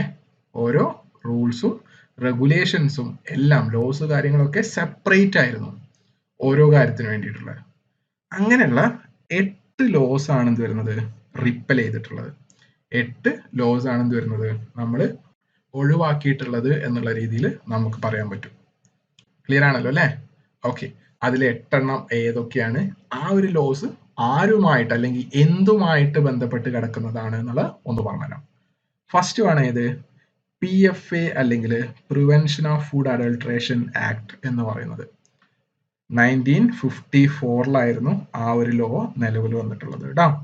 ബേസിക്കലി ഈ ഒരു ലോന്റെ ഒരു ആക്ടിന്റെ ഒരു ആവശ്യം എന്ന് പറയുന്നത് നമ്മുടെ നാട്ടിൽ നടക്കുന്ന ഫുഡ് അഡൾട്രേഷൻ തടയുക, നിർത്തുക, എന്നിട്ട് എന്ത് ചെയ്യുക, ബേസിക് ആയിട്ടുള്ള ഫുഡിന്റെ ബേസിക് സേഫ്റ്റി ഉറപ്പുവരുത്തുക എന്നുള്ളതായിരുന്നു ഇത് നമ്മുടെ PFA എന്ന് പറയുന്ന റൂളിന്റെ ഒരു ആവശ്യകത എന്ന് പറയാൻ പറ്റും നമുക്ക്. ക്ലിയർ ആണല്ലോ അല്ലെ. ഓക്കെ, അതാണ് ഫസ്റ്റ് പോയിട്ടുള്ള ഒരു റൂൾ എന്ന് പറയുന്നത് കേട്ടോ. രണ്ടാമത്തതാണ് ഏത്, ഫ്രൂട്ട് പ്രൊഡക്റ്റ് ഓർഡർ 1955, 1955 അല്ലെ, FPO എന്നുള്ള രീതിയിലും പറയപ്പെടാറുണ്ട് കേട്ടോ. ബേസിക്കലി എന്താണ്, നമ്മുടെ ഫ്രൂട്ട് ബേസ്ഡ് ആയിട്ടുള്ള പ്രൊഡക്റ്റ്, എങ്ങനെ ഫ്രൂട്ട് ബേസ്ഡ് ആയിട്ടുള്ള പ്രൊഡക്ട്സിന്റെ പറ്റിയിട്ടുള്ള ക്വാളിറ്റി കൺട്രോളും പ്രൊഡക്ഷനും ഒക്കെയാണ് എന്ത് വരുന്നത്, ഈ ഒരു ഓർഡറിൽ നിലവിൽ വന്നിട്ടുള്ളത് അല്ലെങ്കിൽ അഡ്രസ് ചെയ്തിട്ടുണ്ടായിരുന്നു എന്ന് പറയാൻ പറ്റും നമുക്ക്. ക്ലിയർ ആണല്ലോ അല്ലെ. ഇനി മൂന്നാമത് റിപ്പൽ ലോ എന്ന് പറഞ്ഞാല് വെജിറ്റബിൾ ഓയിൽ പ്രൊഡക്ട്സ് ഓർഡർ എന്നുള്ളതാണ്, അല്ലെങ്കിൽ കൺട്രോൾ എന്നുള്ള രീതിയിലും പറയപ്പെടാറുണ്ട്. 1947 1947 ഇതിൽ നിലവിൽ ഈ ഒരു ഓർഡർ നിലവിൽ വന്നിട്ടുണ്ടായിരുന്നത്. ബേസിക്കലി എന്താണ് ആ ഒരു ടേം പറയുന്ന പോലെ നെയിം പറയുന്ന പോലെ തന്നെ എന്താണ് വെജിറ്റബിൾ ഓയിലിന്റെ പ്രൊഡക്ഷനും അതിന്റെ ക്വാളിറ്റി കൺട്രോളിങ്ങും ഇത് രണ്ടുമാണ് ഇന്ന് വരുന്നത് നമുക്ക് ബേസിക് ആയിട്ട് വന്നിട്ടുണ്ടായിരുന്നത് ഈ ഒരു ഓർഡറിൽ. ഇത് തന്നെ എന്ത് ചെയ്യുന്നുണ്ട് വെജിറ്റബിൾ ഓയിൽ പ്രൊഡക്റ്റ് കൺട്രോൾ എന്ന് പറഞ്ഞാലും ഈ സെയിം കാര്യം തന്നെയാണ് കേട്ടോ. 1947 വന്നിട്ടുള്ള വെജിറ്റബിൾ ഓയിൽ പ്രൊഡക്റ്റ് ഓർഡർ തന്നെയാണ് കൺട്രോൾ എന്ന് പറയുന്നത്. ക്ലിയർ ആണല്ലോ അല്ലെ? അപ്പം 3 എണ്ണം പറഞ്ഞു. ബാക്കി വരുന്ന കാര്യങ്ങളാണ് ഇനി നോക്കുന്നത്. അതിൽ എന്ത് ചെയ്യുന്നുണ്ട് ഫസ്റ്റ് ഒരു 4ാമത്തതായിട്ട് പറയാനുള്ളത് എഡിബിൾ ഓയിൽ പാക്കേജിംഗ് ഓർഡർ അല്ലെങ്കിൽ എഡിബിൾ ഓയിൽ പാക്കേജിംഗ് റെഗുലേഷൻ 1998 1998 അല്ലെ? അതിലെന്ത് ചെയ്തിട്ടുണ്ടായിരുന്നു നമുക്ക് കാര്യങ്ങൾ വന്നിട്ടുണ്ടായിരുന്നു. അതിൽ വന്നിട്ടുള്ള കാര്യങ്ങൾ എന്താണെന്ന് ചോദിച്ചാല് പാക്കേജിങ്ങിനെ പറ്റിയിട്ടും ലാബലിങ്ങിനെ പറ്റിയിട്ടും ക്ലിയർ ആയിട്ടുണ്ടോ? പാക്കേജിങ്ങിനെ പറ്റിയിട്ടും ലാബലിങ്ങിനെ പറ്റിയിട്ടും എന്തിനെ ഓയിൽസിനെ പറ്റിയിട്ടുള്ള കാര്യങ്ങൾ പാക്കേജിംഗ് ഓഫ് ഓയിൽസും ലാബലിംഗ് ഓഫ് ഓയിൽസും എഡിബിൾ ഓയിൽസ് കേട്ടോ. അതിലാണ് എന്ത് വരുന്നത് നമ്മുടെ എഡിബിൾ ഓയിൽ പാക്കേജിംഗ് ഓർഡറിന് വന്നിട്ടുള്ള ലോസും കാര്യങ്ങളൊക്കെ വന്നിട്ടുണ്ടായിരുന്നു. ഇനി അടുത്തത് 5ാമത്തത് വന്നിട്ടുള്ളതാണ് ഇത് solvent extracted oil D oiled meal edible floor order എന്ന് പറയുന്നത് 1967 ഇത് നിലവിൽ വന്നിട്ടുള്ളത്. ബേസിക്കലി എന്താണ് നമ്മുടെ സോൾവെന്റ് എക്സ്ട്രാക്ഷൻ ഒക്കെ നിങ്ങൾക്ക് അറിയാവുന്ന കാര്യമായിരിക്കും അല്ലെ? അതിൽ സോൾവെന്റ് എക്സ്ട്രാക്റ്റഡ് ഓയിൽസ് അതിൽ വരുന്ന കാര്യങ്ങൾ റിലേറ്റഡ് ആയിട്ടുള്ള എല്ലാ കാര്യങ്ങളും ഉൾപ്പെടുന്നു. അതായത് അതിന്റെ ക്വാളിറ്റിയും അതിന്റെ പ്രൊഡക്ഷനും അതിൽ യൂസ് ചെയ്യാൻ പറ്റുന്ന സോൾവെന്റ്സ് ഏതൊക്കെയാ അതിനെ പറ്റിയിട്ട് എത്രത്തോളം PPM എന്ത് ചെയ്യുന്ന സോൾവെന്റ്സ് അതിൽ ഉണ്ടാവാൻ പറ്റും ആ ഓയിൽ ലാസ്റ്റ് പ്രൊഡക്റ്റ് ആയിട്ട് ഉണ്ടാവാൻ പറ്റും എന്നുള്ളതൊക്കെ വരുന്ന ഒരു സെക്ഷൻ ആയിരുന്നു ഇത് നമ്മുടെ solvent extracted oil D oiled meal and edible floor order എന്ന് പറയുന്നത് 1967 അതും റിപ്പൽ ചെയ്തു. നെക്സ്റ്റ് വരുന്ന ഒന്നാണ് ഇത് മീറ്റ് ഫുഡ് പ്രൊഡക്റ്റ് ഓർഡർ എന്ന് പറയുന്നത് 1973 അല്ലെ? അതിലെന്ത് ചെയ്തിട്ടുണ്ട് നമ്മുടെ സേഫ്റ്റിയും ക്വാളിറ്റിയും ആരുടെ മീറ്റിന്റെയും മീറ്റ് പ്രൊഡക്ട്സിന്റെയും സേഫ്റ്റിയും ക്വാളിറ്റിയും ഉറപ്പുവരുത്താൻ വേണ്ടിയിട്ട് നിലവിൽ വന്നിട്ടുള്ള ഒന്നാണ് ഇത് എല്ലാ മീറ്റ് പ്രൊഡക്ട്സും കേട്ടോ. എല്ലാ മീറ്റ് പ്രൊഡക്ട്സിന്റെയും സേഫ്റ്റി ആൻഡ് ക്വാളിറ്റി ഉറപ്പുവരുത്താൻ വേണ്ടിയിട്ട് നിലവിൽ വന്നിട്ടുള്ള ഒരു ഓർഡറാണ് ഇത് മീറ്റ് ഫുഡ് പ്രൊഡക്റ്റ് ഓർഡർ എന്ന് പറയുന്നത് 1973. ഇനി മിൽക്കും മിൽക്ക് പ്രൊഡക്ട്സും സെപ്പറേറ്റ് ആയിട്ട് വന്നിട്ടുണ്ടായിരുന്നു. Milk and milk product order എന്ന് പറയുന്നത് 1992 92 അല്ലെ? 1992 എന്ത് ചെയ്തു ഡയറി പ്രൊഡക്ഷന്റെയും ഡയറി സെയിൽസിന്റെയും കൺട്രോൾ ചെയ്യാനും കാര്യങ്ങളൊക്കെ എന്ത് ചെയ്യാം ഒന്ന് റെഗുലേറ്റ് ചെയ്യാനൊക്കെ വേണ്ടിയിട്ട് ഉള്ള ഒരു ഓർഡറാണ് milk and milk product order എന്ന് പറയുന്നത്. ഇനി വരുന്നത് എന്ന് പറയുന്നത് ലാസ്റ്റ് വൺ എന്ന് പറയുന്നത് എന്താണ് നമ്മുടെ essential commodity act 1955 essential commodity act 1955 basically എന്ത് ചെയ്യുന്നുണ്ട് സപ്ലൈനെ പറ്റിയിട്ടും ഫുഡ് സപ്ലൈ അല്ലെങ്കിൽ പ്രൊഡക്റ്റ് സപ്ലൈനെ പറ്റിയിട്ടും പ്രൊഡക്റ്റ് പ്രൈസിങ്ങിനെ പറ്റിയിട്ടൊക്കെ എസെൻഷ്യൽ ഫുഡ് പ്രൊഡക്ട്സിന്റെ സപ്ലൈനെ പറ്റിയിട്ടും പ്രൈസിങ്ങിനെ പറ്റിയിട്ടൊക്കെ ഉള്ള ഒരു ഓർഡർ ആക്ട് ആയിരുന്നു. ഇതാണല്ലോ ഇതിന്റെ ഇതിൽ എന്ത് ചെയ്യുന്നത് കുറച്ച് ഓർഡേഴ്സ് വരുന്നുണ്ട്. അതൊക്കെ എന്ത് ചെയ്തു റിപ്പൽ ചെയ്തു എന്നുള്ളതാണ്. ഇത് നമുക്ക് ഇതിൽ വരുന്നത്. ക്ലിയർ ആയിട്ടുണ്ടോ? എന്താന്ന് മനസ്സിലായിട്ടുണ്ടല്ലോ അല്ലെ? ഓക്കെ, ഇത്രയും ലോസ് ഓർഡർ ആക്ട്സ് ആണ് ഇത് വരുന്നത്. നമുക്ക് FSSAI വന്നതോടെ റിപ്പൽ ആയിട്ടുള്ളത് എന്ത് ചെയ്തു ഒഴിവാക്കിയിട്ടുള്ളതെന്ന് പറയാൻ പറ്റും. ഇവരെ ഒഴിവാക്കി മീൻസ് എന്ത് ചെയ്യാ കംപ്ലീറ്റ് ആയിട്ട് ഒഴിവാക്കി എന്നുള്ളതല്ല, ഇവരൊക്കെ കൂട്ടിച്ചേർത്തിട്ട് എന്ത് ചെയ്തു ഒരു കൺസോളിഡേറ്റഡ് ആയിട്ടുള്ള ഒരു ഫോമിലോട്ട് മാറ്റി എന്നുള്ളതാണ്. ക്ലിയർ ആണല്ലോ അല്ലെ? അങ്ങനെ കൺസോളിഡേറ്റഡ് ആയിട്ടുള്ള ഫോമിലോട്ട് മാറ്റിയത് എങ്ങനെയാണെന്ന് ചോദിച്ചു കഴിഞ്ഞാൽ നമുക്ക് എന്ത് ചെയ്യുന്നുണ്ട് കുറച്ച് ലോസ് റൂൾസ് ആൻഡ് റെഗുലേഷൻസ് കൊണ്ടുവന്നു. ഇനി അത് ഏതൊക്കെയാന്നുള്ളതായിരിക്കും നമ്മൾ നോക്കുന്നത് കേട്ടോ. എന്ത് ചെയ്തു കുറച്ച് റൂൾസ് ആൻഡ് റെഗുലേഷൻസ് എന്ത് ചെയ്തു കൊണ്ടുവന്നു FSSAIന്റെ കീഴിൽ. അപ്പം അത് ഏതൊക്കെയെന്നുള്ളതാണ് നെക്സ്റ്റ് നമ്മൾ നോക്കുന്നത്. ഐഡിയ കിട്ടിയല്ലോ അല്ലെ? ഓക്കെ, ബേസിക് ആയിട്ട് എന്ത് ചെയ്യുന്നുണ്ട്, ഇതും നമുക്ക് ഒരു 7 എന്ത് ചെയ്യുന്നുണ്ട്, ഇതും നമുക്ക് വരുന്നുണ്ട് കേട്ടോ. ഓക്കെ, ബേസിക്കലി നമ്മുടെ റെഗുലേഷൻ 2011 വീണ്ടും വീണ്ടും പറഞ്ഞിരുന്നെന്ന് പറഞ്ഞാൽ കൺഫ്യൂഷൻ ഉണ്ടാവരുത്. ആക്ട് 2006 റെഗുലേഷൻ 2011 അല്ലേ? ഇങ്ങനെ വന്നിട്ടുള്ള റെഗുലേഷനിൽ കുറച്ച് കാര്യങ്ങൾ ഇൻക്ലൂഡ് ചെയ്തു എന്ന് പറഞ്ഞു, കമ്പൈൻ ചെയ്ത് കൊണ്ടുവന്നു പറഞ്ഞു. അപ്പം അത് ഏതൊക്കെയാണെന്നുള്ളതാണ്. First one, food safety and standard regulation 2011 licensing and registration of food business. ഒരു ഫുഡ് ബിസിനസ് എങ്ങനെയാണ് ലൈസൻസ് എടുക്കേണ്ടത്, എങ്ങനെയാണ് നമുക്ക് രജിസ്റ്റർ ചെയ്യേണ്ടത് എന്നുള്ള കാര്യങ്ങൾ ക്ലിയർ ആയിട്ടുണ്ടല്ലോ അല്ലേ? അതിലെന്ത് കൊണ്ടുവന്നു, എങ്ങനെയാണ് ലൈസൻസിങ്, എങ്ങനെയാണ് രജിസ്ട്രേഷൻ എന്നുള്ളതിനെ പറ്റിയിട്ട് ഒരു ഡീറ്റെയിൽഡ് ആയിട്ടുള്ള കാര്യം കൊണ്ടുവന്നു. അതായത് മാൻഡേറ്റ് ആക്കി, ലൈസൻസിങ്ങും രജിസ്ട്രേഷനും ഒരു മാൻഡേറ്റ് ആയിട്ടുള്ള ഒരു കാര്യമാക്കി മാറ്റി. അപ്പൊ എന്ത് ചെയ്തു, എല്ലാവരും ലൈസൻസ് എടുക്കണം, എല്ലാവരും റെഗുലേഷൻസ് അല്ലെങ്കിൽ രജിസ്റ്റർ ചെയ്തിരിക്കണം എന്നുള്ള രീതിയിലോട്ട് വന്നു. ഓക്കെ ആണല്ലോ അല്ലെ? അപ്പൊ എന്താ സംഭവിച്ചത്, അതിന് വേണ്ടിയിട്ട് എങ്ങനെയാണ് എന്ന് പറഞ്ഞു കൊടുക്കണ്ടേ, എങ്ങനെയാണെന്ന് പറഞ്ഞു കൊടുക്കാൻ വേണ്ടിയിട്ട് ഒരു റെഗുലേഷൻ കൊണ്ടുവന്നു. ആർക്ക്? FBOക്കാർക്ക് വേണ്ടിയിട്ട് ഒരു റെഗുലേഷൻ കൊണ്ടുവന്നു. അതാണ് ഇത് ഫസ്റ്റ് വൺ ആയിട്ടുള്ള ഫുഡ് സേഫ്റ്റി ആൻഡ് സ്റ്റാൻഡേർഡ് റെഗുലേഷനിൽ ഒന്നിൽ വരുന്ന license and registration of food business regulation എന്ന് വരുന്നത്. രണ്ടാമത്തതാണ് ഏത്, പാക്കേജിംഗ് ആൻഡ് ലാബലിംഗിൽ വരുന്ന റെഗുലേഷൻ. ഓക്കെ ആയിട്ടുണ്ടോ? പാക്കേജിംഗ് ആൻഡ് ലാബലിംഗ് എന്ന് പറയുന്നത് ഒരു സെക്ഷൻ. അവിടെ എന്ത് ചെയ്തു, എന്താണ് പാക്കേജിംഗ് മെറ്റീരിയലിന്റെ റിക്വയർമെന്റ്സ്, എന്തൊക്കെയാവണം നമ്മുടെ ഫുഡ് പ്രോഡക്ട്സിൽ ലാബിൽ ചെയ്തിരിക്കേണ്ടത്. നമ്മുടെ എന്ത് ചെയ്തു, നമ്മുടെ അലർജന്റ് ഇൻഫോർമേഷൻസ് കാര്യങ്ങളൊക്കെ ഉണ്ട് അല്ലെ, അതൊക്കെ എന്ത് ചെയ്തു, ഈ ഒരു പാക്കേജിംഗ് ആൻഡ് ലാബലിംഗ് റെഗുലേഷനിൽ അത് സ്ട്രിക്റ്റ് ആയിട്ട് മാറി എന്നുള്ള രീതിയിൽ നമുക്ക് പറയാൻ പറ്റും. ഈ റീസെന്റ് ഇയേഴ്സിലൊക്കെ നമുക്ക് അതെന്ത് ചെയ്തു, വളരെ സ്ട്രിക്റ്റർ ആയിട്ടുള്ള ഒരു റെഗുലേഷൻസ് അല്ലെങ്കിൽ ഒരു റൂൾ ആയിട്ട് തന്നെ മാറിയിട്ടുണ്ട് അല്ലെ, അലർജൻ ലാബലിംഗ് എന്നൊക്കെ പറയുന്നത്. ഓക്കെ, അത് കഴിഞ്ഞിട്ട് വന്നിട്ടുള്ളതാണ് ഇത് food product standard and food additives എന്ന് പറയുന്നത്. Food product standards and food additives എന്ന് പറയുന്ന റെഗുലേഷനിൽ വരുന്നത്.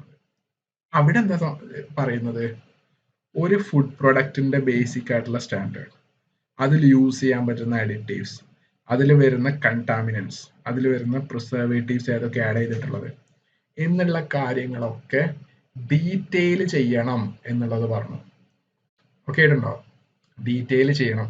അതായത് നമ്മൾ ലാബിലിംഗ് ടൈമിൽ എന്ത് ചെയ്യുന്നുണ്ട്, നമുക്ക് ഇൻഗ്രീഡിയൻസ് ലിസ്റ്റ് വരുന്നത്, ഫുഡ് പ്രോഡക്റ്റ് സ്റ്റാൻഡേർഡ്സ് വരുന്നത്, ഈ ഫുഡ് പ്രോഡക്ട്സ് എന്തൊക്കെയാണ് ആഡ് ചെയ്തിട്ടുള്ളത് അതെന്ത് ചെയ്തു, ഏറ്റവും കൂടുതലുള്ള ഫസ്റ്റ് അങ്ങനെ ഒരു ഡിസെൻഡിങ് ഓർഡറിൽ എഴുതുന്ന രീതിയിൽ അല്ലെങ്കിൽ ലാബിൽ ചെയ്യണം, ആ ഒരു ഫുഡ് പ്രോഡക്ട്സിൽ ഉണ്ടായിരിക്കണം, ആ ഒരു പാക്കേജിൽ ഇത്രയും കാര്യങ്ങൾ ഏതൊക്കെ ഫുഡ് അഡിറ്റീവ്സ് ആഡ് ചെയ്തിട്ടുണ്ട് എന്നുള്ളതൊക്കെ വരണമെന്ന് നേരത്തെ പറഞ്ഞ പാക്കേജിങ് ആൻഡ് ലാബിൽ വന്നു.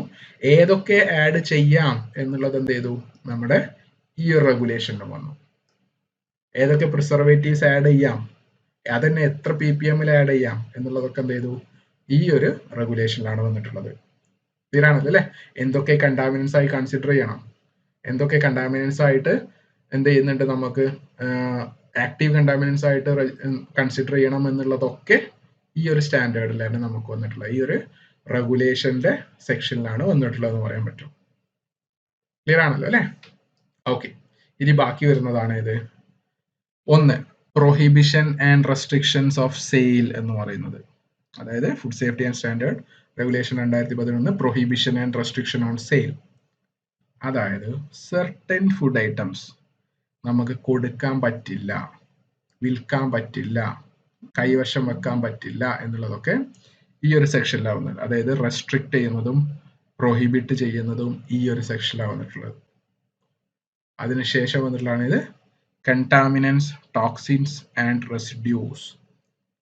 ഇതിലെന്താ വന്നിട്ടുള്ളത് വെച്ചാൽ ലിമിറ്റ് ഓഫ് കണ്ടാമിനൻസ്, എത്രത്തോളം മാക്സിമം ലിമിറ്റ് ഒരു ഫുഡ് പ്രോഡക്റ്റിൽ ഒരു കാര്യത്തിന്റെ റെസിഡ്യൂ ഇത്രേ ഉണ്ടാകാൻ പാടുള്ളൂ എന്നുള്ള കുറെ റൂൾസ് ഉണ്ട് അല്ലെ. അതൊക്കെ നമുക്ക് എന്ത് ചെയ്യുന്നുണ്ട്, ഈ ഒരു സെക്ഷനിലാണ് വന്നിട്ടുള്ളത്. ഫുഡ് സേഫ്റ്റി ആൻഡ് സ്റ്റാൻഡേർഡ് റെഗുലേഷനിലെ കണ്ടാമിനൻസ്, ടോക്സിൻസ് ആൻഡ് റെസിഡ്യൂസ് എന്ന് പറയുന്നതിൽ. ഇതിൽ തന്നെയാണ് എന്ത് വരുന്നത്, നമ്മുടെ എന്തൊക്കെയാണ് ടോക്സിൻ ആയിട്ട് കൺസിഡർ ചെയ്യുന്നത് എന്നുള്ളതൊക്കെ നമുക്ക് ഇതിൽ തന്നെയാണ് വന്നിട്ടുള്ളത്. നെക്സ്റ്റ് വൺ ആണ് ഇത് ലബോറട്ടറി ആൻഡ് സാമ്പിൾ അനാലിസിസ് എന്ന് പറയുന്നത്. അവിടെ എന്ത് ചെയ്തു, ഏത് ലബോറട്ടറിയുടെ ഒരു റിക്വയർമെന്റ്സ് എന്തൊക്കെയാണ്, ഫുഡ് ടെസ്റ്റിംഗ് ലബോറട്ടറിയുടെ ഒരു റിക്വയർമെന്റ്സ് എവിടെയൊക്കെയാണ് വരുന്നത്, എങ്ങനെയാണ് അനലൈസ് ചെയ്യേണ്ടത്, എന്ത് ടെസ്റ്റാണ് നമ്മൾ ഫോളോ ചെയ്യുന്നത്, ആ ടെസ്റ്റിന് എന്തൊക്കെയാണ് വേണ്ടത്, ഏത് പ്രൊസീജിയറാണ് ഫോളോ ചെയ്യേണ്ടത് എന്നുള്ളതൊക്കെ എന്ത് ചെയ്യുന്നുണ്ട്, നമ്മുടെ FSOയുടെ ബേസിക് ആയിട്ടുള്ള ആ ഒരു FSSAI സ്റ്റാൻഡേർഡ്സ് ഉണ്ട് അല്ലെ, അതിൽ ബേസിക് ആയിട്ട് എന്ത് ചെയ്യുന്നുണ്ട്, ഇതൊക്കെ പറയുന്നുണ്ട് എന്നുള്ളതാണ്.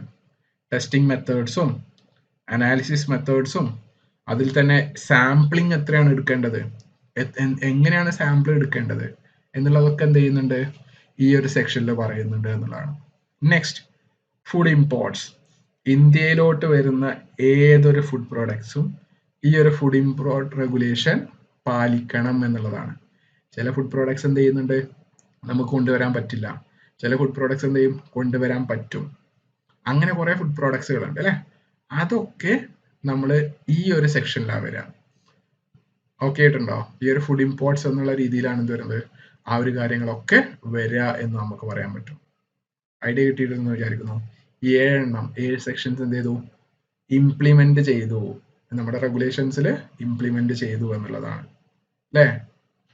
ഓക്കെ, നമുക്ക് എന്ത് ചെയ്യാം, അപ്പം MCQയിലോട്ട് കിടക്കാം കേട്ടോ. ഫസ്റ്റ് ക്വസ്റ്റ്യൻ ആണ് ഇത്, നമ്മുടെ പ്രൈമറി ഒബ്ജക്റ്റീവ് എന്തായിരുന്നു, food safety and standards act 2006 primary objective എന്തായിരുന്നു എന്നുള്ളതാണ് ഫസ്റ്റ് ക്വസ്റ്റ്യൻ വരുന്നത്. അപ്പൊ 4 ഓപ്ഷൻസ് ആണുള്ളത് അല്ലെ. എന്താണ്, ഒന്ന് പ്രൈസ് റെഗുലേറ്റ് ചെയ്യാൻ വേണ്ടിയിട്ട്, രണ്ടാമത്തത് സയൻസ് ബേസ്ഡ് സ്റ്റാൻഡേർഡ്സ് ഉണ്ടാക്കാൻ വേണ്ടിയിട്ട്, ഫുഡിന്റെ സയൻസ് ബേസ്ഡ് സ്റ്റാൻഡേർഡ് ഉണ്ടാക്കാൻ വേണ്ടിയിട്ട്, അഗ്രികൾച്ചർ എക്സ്പോർട്ട് പ്രൊമോട്ട് ചെയ്യാൻ വേണ്ടിയിട്ട്, ഫുഡ് അഡൾട്രേഷൻ മോണിറ്റർ ചെയ്യാൻ വേണ്ടിയിട്ട് എന്നുള്ളതാണ് ഓൺലി അല്ലേ. അപ്പൊ ഇതില് ഏതാണ്, എല്ലാം നമുക്ക് എന്ത് ചെയ്യുന്നുണ്ട്, FSSAIന്റെ കീഴിൽ വരുന്നതാണ്. ബട്ട് എന്ത് ചെയ്യുന്നുണ്ട്, എന്താണ്, അല്ലെങ്കിൽ നമ്മുടെ ഒരു പ്രൈമറി ഒബ്ജക്റ്റീവ് നമ്മൾ ഡിസ്കസ് ചെയ്തിരുന്നു അല്ലെ, അതേതാ വരുന്നത്, നമ്മുടെ രണ്ടാമത്തെ ഓപ്ഷൻ ആയിട്ടുള്ള ലേ ഡൗൺ സയൻസ് ബേസ്ഡ് സ്റ്റാൻഡേർഡ്സ് എന്നുള്ളതാണ്. അതായത് നമ്മുടെ ഫുഡ് റിലേറ്റഡ് ലോസ് കാര്യങ്ങളൊക്കെ കൺസോളിഡേറ്റ് ചെയ്യുക, അല്ലെങ്കിൽ എൻടാക്ട് ടു കൺസോളിഡേറ്റ് എന്നുള്ള രീതിയിലാണ് നിലവിൽ വന്നിട്ടുള്ളത് അല്ലെ. അതിലൊരു പ്രൈമറി ഒബ്ജക്റ്റീവ് എന്ന് പറഞ്ഞാൽ എന്താണ്, സയൻസ് ബേസ്ഡ് ആയിട്ടുള്ള സ്റ്റാൻഡേർഡ്സ് കൊണ്ടുവരാം. എന്നിട്ട് എന്ത് ചെയ്യുക, ആ ഒരു സയൻസ് ബേസ്ഡ് സ്റ്റാൻഡേർഡ്സ് കൊണ്ടുവന്നിട്ട് അതിലൂടെ നമ്മൾ എന്ത് ചെയ്യാണ്, ഒരു സേഫ് ആയിട്ടുള്ള ഹോൾസം ആയിട്ടുള്ള ഫുഡ് എൻഷുർ ചെയ്യുക എന്നുള്ളതായിരുന്നു അല്ലെ. അപ്പൊ നമുക്ക് എന്ത് ചെയ്യാൻ പറ്റും, ഓപ്ഷൻ ബി അല്ലെങ്കിൽ ഓപ്ഷൻ 2 ആണ് നമ്മുടെ കറക്റ്റ് ആൻസർ എന്നുള്ള രീതിയിൽ പറയാൻ പറ്റും.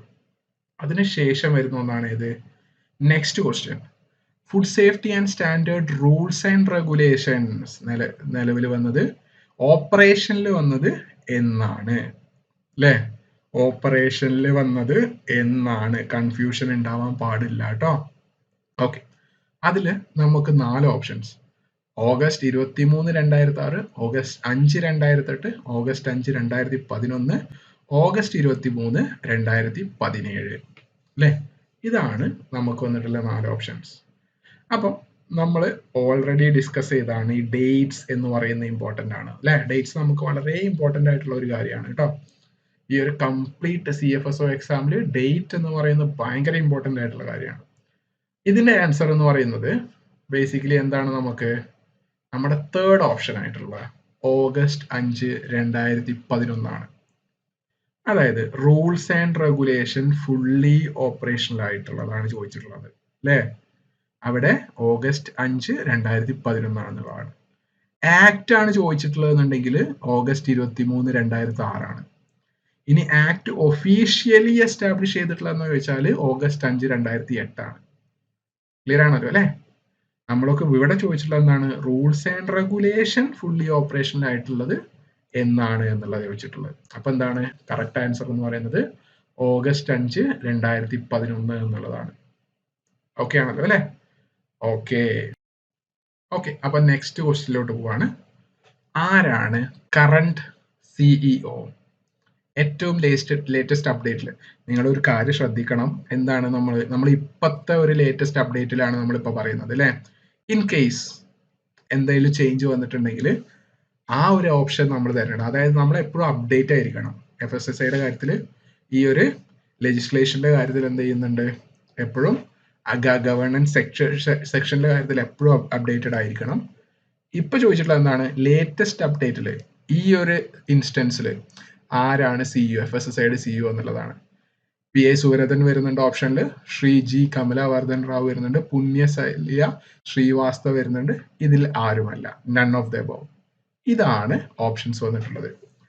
ആൻസർ എന്ന് പറയുന്നത് എന്താണ്, നമ്മുടെ ശ്രീ ജി കമല വർദ്ധന റാവു എന്നുള്ളതാണ്. ഇല്ലേ, കറന്റ് CEO ആയിട്ട് വരുന്നത് ശ്രീ ജി കമല വർദ്ധന റാവു എന്നുള്ളതാണ്.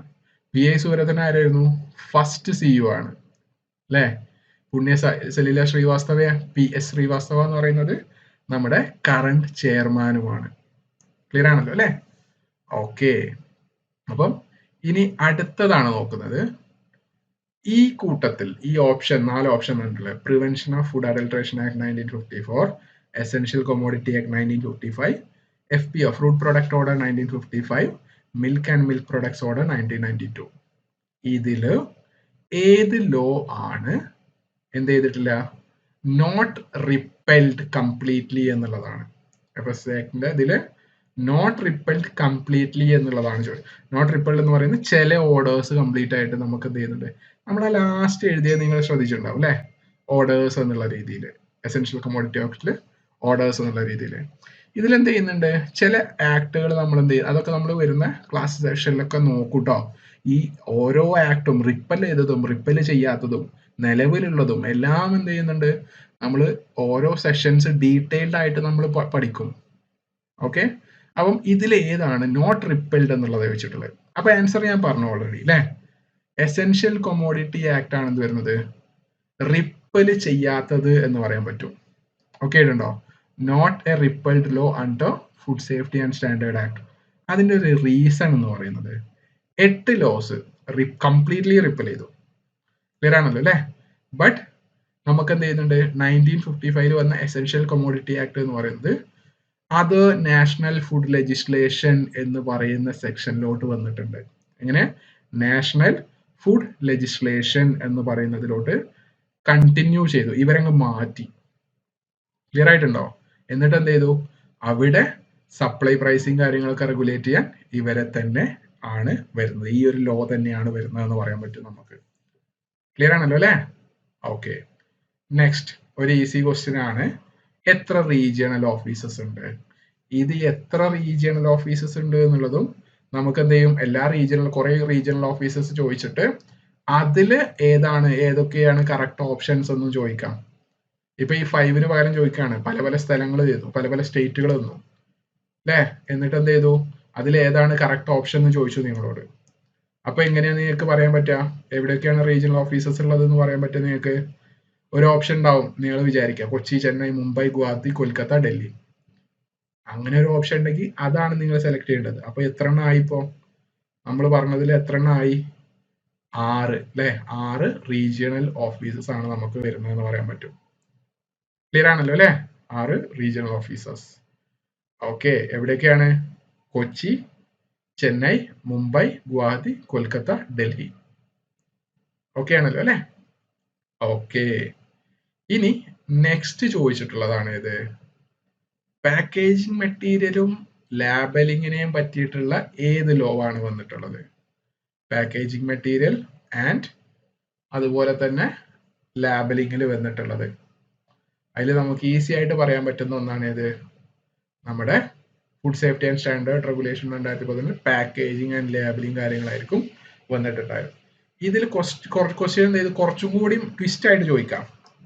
നമുക്ക് എന്ത് ചെയ്യുന്നുണ്ട്, ഒരു സിനാരിയോ തന്നിട്ട് അതില് വരാം. ഓക്കെ ആയിട്ടുണ്ടോ, സിനാരിയോ തരും, എന്ത് നമ്മുടെ പാക്കേജിംഗ് മെറ്റീരിയലിന് ഇങ്ങനെ കാര്യങ്ങൾ വരാം എന്നുള്ള രീതിയിലൊക്കെ ചോദിക്കാം. എന്നിട്ട് അതിന്ന് ആൻസർ കണ്ടുപിടിക്കാൻ വേണ്ടിയിട്ടും നമുക്ക് വരാം. ആ ഒരു രീതിയിൽ ട്വിസ്റ്റഡ് ആയിട്ട് ചോദിക്കാനും ചാൻസസ് ഉണ്ട് കേട്ടോ. ഓക്കെ, ഇനി നെക്സ്റ്റ് ക്വസ്റ്റ്യൻ ആണ് ചോദിക്കുന്നത്, എന്താണ്, എത്ര എക്സ് ഒഫീഷ്യോ മെമ്പേഴ്സ് ആണ് FSSA അതോറിറ്റിയുടെ കീഴിലുള്ളത്. എന്താ ആൻസർ? ഇതൊക്കെ നമ്മൾ ഇന്ന് എടുത്ത ക്വസ്റ്റ്യൻസ്, എടുത്തൊരു സെക്ഷൻ അല്ല, അതിനെ പറ്റി മാത്രമേ ഇന്നിപ്പം ക്വസ്റ്റ്യൻസ് ഇട്ടിട്ടുള്ളൂ കേട്ടോ, വരുന്നുള്ളൂ. MCQ നമ്മൾ ഡിസ്കസ് ചെയ്തിട്ടുള്ളൂ. അപ്പം എക്സ് ഒഫീഷ്യോ മെമ്പേഴ്സ് ഏതൊക്കെയാണ് അല്ലെങ്കിൽ എത്ര ആൾക്കാരാണ് എന്നുള്ളതാണ്. ഹൗ മെനി എന്നാ ചോദിച്ചിട്ടുള്ളത്. ആൻസർ എങ്ങനെയാ വരിക? ആൻസർ എങ്ങനെയാ വരിക? 7 എന്നുള്ളതാണ്. 7 എക്സ് ഒഫീഷ്യോ മെമ്പേഴ്സ് ആണുള്ളത് അല്ലേ. ബാക്കി വരുന്ന 15 അപ്പോയിന്റഡ് മെമ്പേഴ്സ് ആണ്. അപ്പോയിന്റഡ് മെമ്പേഴ്സ് അവിടെ ചോദിച്ചിട്ടുള്ളതെന്നുണ്ടെങ്കിലോ നമുക്ക് 15 എന്ന് പറയുന്ന ആൻസർ കൊടുക്കാൻ പറ്റും. ഓക്കെ, അടുത്തത് ഒരു സെൻട്രൽ ഗവൺമെന്റ് അപ്പോയിന്റ് ചെയ്തിട്ടുള്ള ചെയർപേഴ്സന്റെ ടെനർ എത്രയാണ്? നമ്മൾ ഓൾറെഡി ഡിസ്കസ് ചെയ്തതാണ് അല്ലേ. 3 ഇയർ എക്സ്പെൻഡബിൾ അല്ലെങ്കിൽ extendable up to 3 years. Total 6, 3 + 3 extend ചെയ്യുകയാണെങ്കിൽ 6 അല്ലേ. അതാണ് നമുക്ക് വരുന്ന ആൻസർ എന്ന് പറയുന്നത്. ഏജ് ലിമിറ്റ് ഉണ്ട്. എത്രയാണ് ഏജ് ലിമിറ്റ്? 65 എന്നുള്ളതാണ് നമുക്ക് വരുന്ന ഏജ് ലിമിറ്റ് കേട്ടോ. ഓക്കെ, അപ്പം നമുക്ക് ഇന്നത്തെ ഒരു സെഷൻ നമുക്ക് എന്ത് ചെയ്യാം, ഇവിടെ നിർത്താം. ഇതുപോലെ നമുക്ക് എന്ത് ചെയ്യും, ഇനിയും ഓരോ ടോപ്പിക് വെച്ചിട്ട് ഡീറ്റെയിൽഡ് ആയിട്ട് നോക്കണം. MCQs കാര്യങ്ങൾ നോക്കണം അല്ലേ. അപ്പൊ എന്ത് ചെയ്യാം, നിങ്ങൾക്ക് ബാക്കിയുള്ള സെക്ഷൻസിലും ഇതുപോലെ തന്നെ നിങ്ങൾ ജോയിൻ ചെയ്യാം കേട്ടോ. Have a good day. Okay, bye കേട്ടോ.